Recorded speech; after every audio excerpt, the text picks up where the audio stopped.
Bismillahirrahmanirrahim. Assalamualaikum warahmatullahi wabarakatuh. Para jamaah al-Asran rahimakumullah, berjumpa kembali bersama Tayim pada kesempatan kali ini. Alhamdulillah, biidznillah ya, atas segala izin Allah, segala situasi kondisi apapun kita pada saat ini selalu penuh dengan rahmat, maghfirah dan juga inayahnya Allah. Sehat lahirnya, sehat batin kita terutama. Amin ya Allah ya rabbal alamin.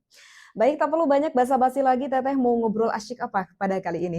Insya Allah, Teteh pengen ngobrol asyik tentang birahi syahwat. Masya Allah, asik tenan ini. Tetapi sebelum membicarakan tentang hal ini, mungkin bagi sebagian orang, hal ini begitu sangat tabu mungkin ya. Oleh karena itu, luruskan niatnya, luruskan tujuannya, niatnya karena Allah.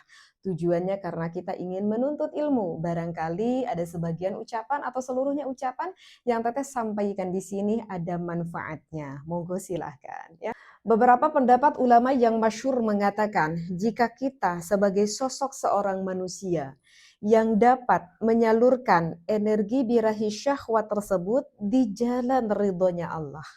Tetapi harus garis bawahi di jalan ridhonya Allah, maka kita akan mendapatkan sakinatun fil qalbi.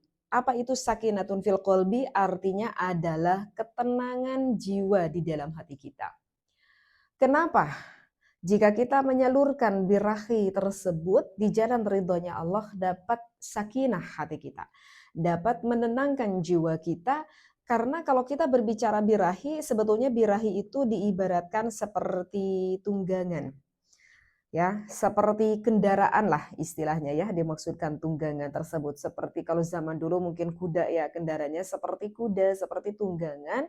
Bagaimana si kuda tersebut, bagaimana kendaraan tersebut, kita bisa mengarahkannya. Kita bisa mengendalikannya. Jika kita dapat mengendalikan tunggangan tersebut, ya, atau kendaraan tersebut di jalan ridhonya Allah, justru tunggangan ini yang dapat mengetuk kepada pintu langit. Maksudnya justru jika kita dapat mengendalikan tunggangan ini, kita akan mendapatkan rahmatnya Allah. Kita akan mendapatkan maghfirahnya Allah subhanahu wa ta'ala. Setelah kita dapat memahami yang lebih dalam akan urusan gairah syahwat ini, jika kita dapat menyalurkannya di dalam ridhonya Allah, maksudnya di dalam jalan ridhonya Allah, maka justru ini merupakan menjadi doa yang begitu tersembunyi. Doa rahasia. Justru birahi ini yang dapat merubah akan kehidupan seseorang. Ya, sudah paham di sini apa yang dimaksudkan birahi yang diridhoi oleh Allah Subhanahu wa taala, yaitu jelasnya dapat menyalurkan pasangan seorang suami kepada istrinya dan istri yang dapat menyalurkan birahi tersebut kepada suaminya, tentu niat tujuannya semata-mata adalah ibadah. Maka otomatis ini dapat merubah bagi kehidupan pasangan suami istri tersebut. Sehingga dengan awal dasarnya birahi ini dapat merubah baik itu berupa rizkinya lebih berkelimpahan, ya kan? Berupa hartanya begitu berkelimpahan. Bukankah istri tersebut itu adalah harta? Bukankah suami tersebut itu adalah harta? Akhirnya kita punya anak, bukankah anak tersebut itu merupakan salah satu anugerah harta yang begitu besar? Ya kan?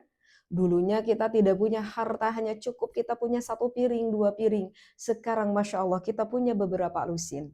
Ya kan? Semakin berlimpah harta yang kita miliki, semakin berlimpah keilmuan yang kita miliki, semakin berlimpah kebahagiaan yang kita miliki, semakin berlimpah akan kedewasaan dikarenakan rumah tangga tersebut. Ya, itu dapat merubah, dari birahi itu dapat merubah terhadap kehidupan seseorang, intinya kehidupan seseorang yang lebih dekat taqarrub kepada Allah melewati rumah tangga tersebut, melewati birahi rasa syahwat tersebut. Sehingga kalau bagi sebagian orang yang memandang kalau birahi syahwat ini adalah sesuatu hal yang tabu, sebetulnya kalau Teteh melihat ini tergantung bagaimana perspektif seseorang melihat pandangan tersebut. Seperti itu. Ya kalau misalkan kita melihat birahi tersebut ini adalah sebagai salah satu justru mendekatkan jalan diri kita kepada Allah, ya itu bisa menjadi ladang amal ibadah. Tetapi kalau misalkan kita melihat akan birahi syahwat tersebut kepada sesuatu hal yang negatif, ya hal negatiflah yang akan kita dapatkan. Oleh karena itu mohon berbijaksana ketika mendengar kajian ini. Bahkan kalau kita berbicara birahi syahwat ini bisa saja menjadikan salah satu jalan kita akhirnya mendapatkan surganya Allah. Bagaimana nih Teteh? Misalkan contoh gitu ya. Contohnya Teteh aja deh gitu ya pribadi. Wajar ya namanya juga ibadah di dalam pasangan suami istri, Kak, wajar ya, dan Teteh juga kan ini rumah tangganya sudah 20 tahun lebih ya bersama suami gitu. Sehingga ada kalanya mungkin kita agak sedikit malas gitu ya. Misalkan suami ngajak nih, misalkan sama Teteh gitu ya, begitu semangat sekali nih misalkan pada saat ini suami Teteh membutuhkan Teteh sebagai sosok seorang istri untuk menyalurkan birahi syahwat tersebut. Ya, dan pada saat ini misalkan Teteh ini aduh lagi agak males, lagi agak capek, tetapi nggak madorot kok. Maksudnya ya Teteh ya nggak sakit parah atau gimana, ya biasa-biasa aja sembuh gitu ya. Cuman wajar ya kalau kita merasa malas dan kita merasa capek gitu ya, dan mungkin itu salah satu dari pengaruh dari hormon kita. Nah, eee, kalau kita berbicara nafsu, mungkin ya kita akan dengan mudah menolak kepada suami kita.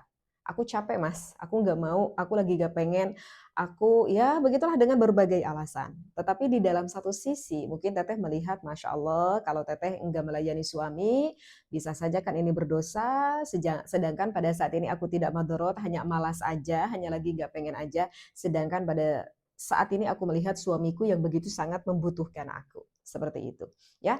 Dari sifat kemanusiaan aja kita itu dapat kena peka kan hati kita. Aduh kalau misalkan kita penuh dengan rasa sayang gitu kan, kasihan kan nanti suami kita nggak dapat menyalurkannya, takutnya nanti nggak bisa tidur, takutnya nanti nggak bisa istirahat. Dan coba kalau kita berpikir secara logika lebih jauh juga ya kan, kalau suami kita nggak bisa tidur, nanti berpengaruh untuk esok hari bagaimana untuk mencari nafkahnya, mencari kasabnya pada esok hari, karena sulit tidur nanti berpengaruh terhadap kesehatan fisik juga. Ya kalau kita berbicara lebih jauh, ya kan? Kemudian kalau kita berbicara lagi dari segi ilmu, kata Allah ini nggak boleh, kalau misalkan menolak dengan mentah-mentah, ini haram, ya kan?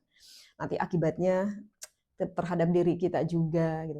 Sebetulnya banyak hal yang dapat kita pandang, hal yang dapat kita lihat dari segi aspek ya, tidak hanya dari segi agamanya saja. Dari segi agama itu jelas haram. Kita nggak boleh seorang istri menolak jika kita mampu untuk melayani dengan mentah kita nolak kan itu termasuk nusyuz ya dari segi hukumnya aja. Kan kita juga harusnya sebagai seorang perempuan atau laki-laki lebih peka. Sehingga kita berbicara lagi nih kepada hal yang lebih lanjut gitu ya. Melihat nih suami kita dalam keadaan agak ya agak terlihat, seperti sedikit lelah, seperti, capek, seperti malas. Baiknya sebagai seorang suami juga kan begitu berbijaksana, melihat raut muka. Harusnya suami juga peka. "Aduh aku pengen, tapi kamu kelihatannya capek, tapi gimana ya?" Misalkan, kata suaminya, "Dipijit dulu ya," gitu. Masya Allah, begitu indah dalam rumah tangga. Dua-duanya sama-sama memahami akan kebutuhannya masing-masing dan punya tujuan niat dalam hati ingin membahagiakan. Karena begitulah yang diajarkan oleh baginda Nabi Muhammad SAW yang dicontohkan oleh Siti Khadijah, ya kan? Siti Khadijah ketika menikah dengan baginda Nabi Muhammad SAW sehingga para wanita-wanita di Makkah sana, oh begitu sangat mengiri kepada Siti Khadijah karena Siti Khadijah usianya lebih tua, apalagi seorang janda, tetapi mendapatkan masya Allah sosok yang paling paling paling paling tidak ada yang melebihi ketampanan baginda Nabi Muhammad. Lebih muda pula, bujangan pula, misalkan seperti itu. Tetapi pertanyaan-pertanyaan wanita-wanita Makkah tersebut maka dijawablah oleh Siti Khadijah, yang aku fikirkan bukan itu, tetapi yang aku fikirkan bagaimana aku nantinya dapat membahagiakan sosok suamiku, yaitu baginda Nabi Muhammad SAW. Masya Allah, kalau ingat kepada sana gitu ya, karena begitulah tujuan di dalam menikah salah satunya adalah harus diniatkan dalam hati jangan egois. Maksudnya jangan egois itu jangan kita menuntut ingin dibahagiakan oleh suami kita, jangan menuntut ingin dibahagiakan oleh istri kita. Tetapi justru yang ada di dalam hati kita, bagaimana aku dapat membahagiakan suamiku, dengan bagaimana caranya aku akan dapat ingin membahagiakan istriku. Maka indahlah di dalam rumah tangga tersebut. Nah, kemudian misalkan teteh berpikir ketika teteh malas, aduh siapa tahu ya, beberihen aku sholat tidak bisa, ngaji tidak bisa, melakukan amal ibadah yang lain tidak bisa. Atau setidaknya aku sebagai seorang istri dapat melayani suamiku yang akan aku usahakan gitu ya, membahagiakan suamiku dengan melakukan ibadah jima ini. Siapa tahu kita sebagai sosok seorang wanita masuk ke dalam surganya Allah melewati jima ini, melewati mensalurkan birahi syahwat ini di jalan ridhonya Allah.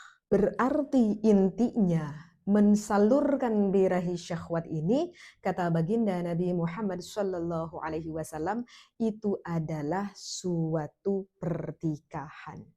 Jangan kita merasa khawatir, kata baginda Nabi Muhammad Shallallahu Alaihi Wasallam, man nakaha lillah kafa waqa. Barang siapa yang menikah tentunya karena mengharapkan ingin mendapatkan ridhonya Allah, kata Rasulullah, Allah akan mencukupi.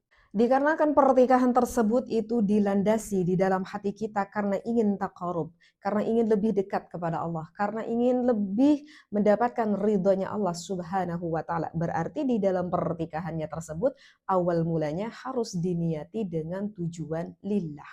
Harus diniati dengan tujuan karena Allah. Begitu juga berarti kita mencari pasangan tersebut pun harus yang pertama dilihat adalah agamanya. Boleh cantik, boleh tampan, boleh pintar, boleh cerdas, boleh kaya, boleh anak pejabat, boleh kalian mencari semuanya itu, tetapi kalau tidak diawali dengan landasan agama, khawatir pernikahannya itu tidak ada di dalam ridhonya Allah. Maka ketika kita mencari calon kita pun, yang pertama harus kita lihat itu adalah apanya dulu, agamanya dulu.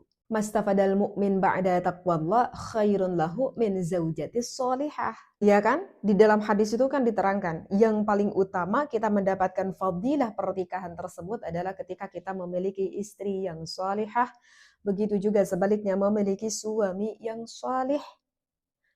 Kenapa? Karena ya di dalam pernikahan tersebut punya tujuan yang sama, ingin mendapatkan ridhonya Allah Subhanahu wa taala. Bahkan sampai Rasulullah sedikit mengancam, ya.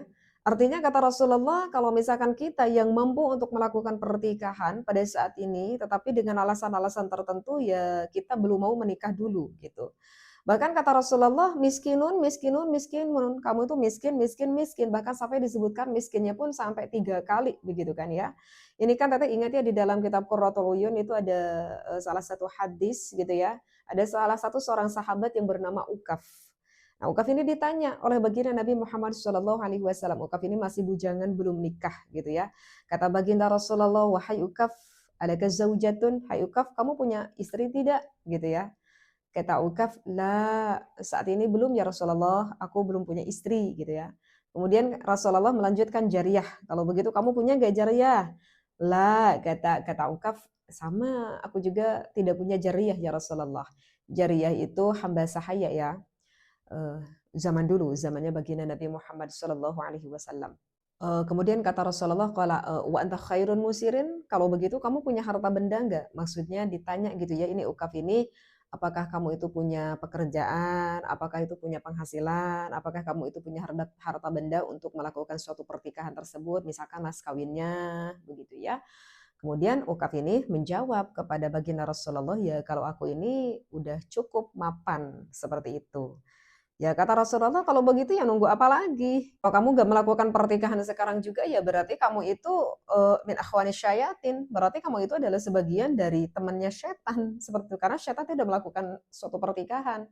Kata Rasulullah dilanjutkan dalam hadis tersebut, ya kamu tuh kalau enggak nikah-nikah sedangkan kamu mampu untuk menikah ya kamu itu seperti apa ya, kalau sekarang tuh disebutnya kayak maaf banget ya, seperti pendeta gitu ya pada zaman Nasoro.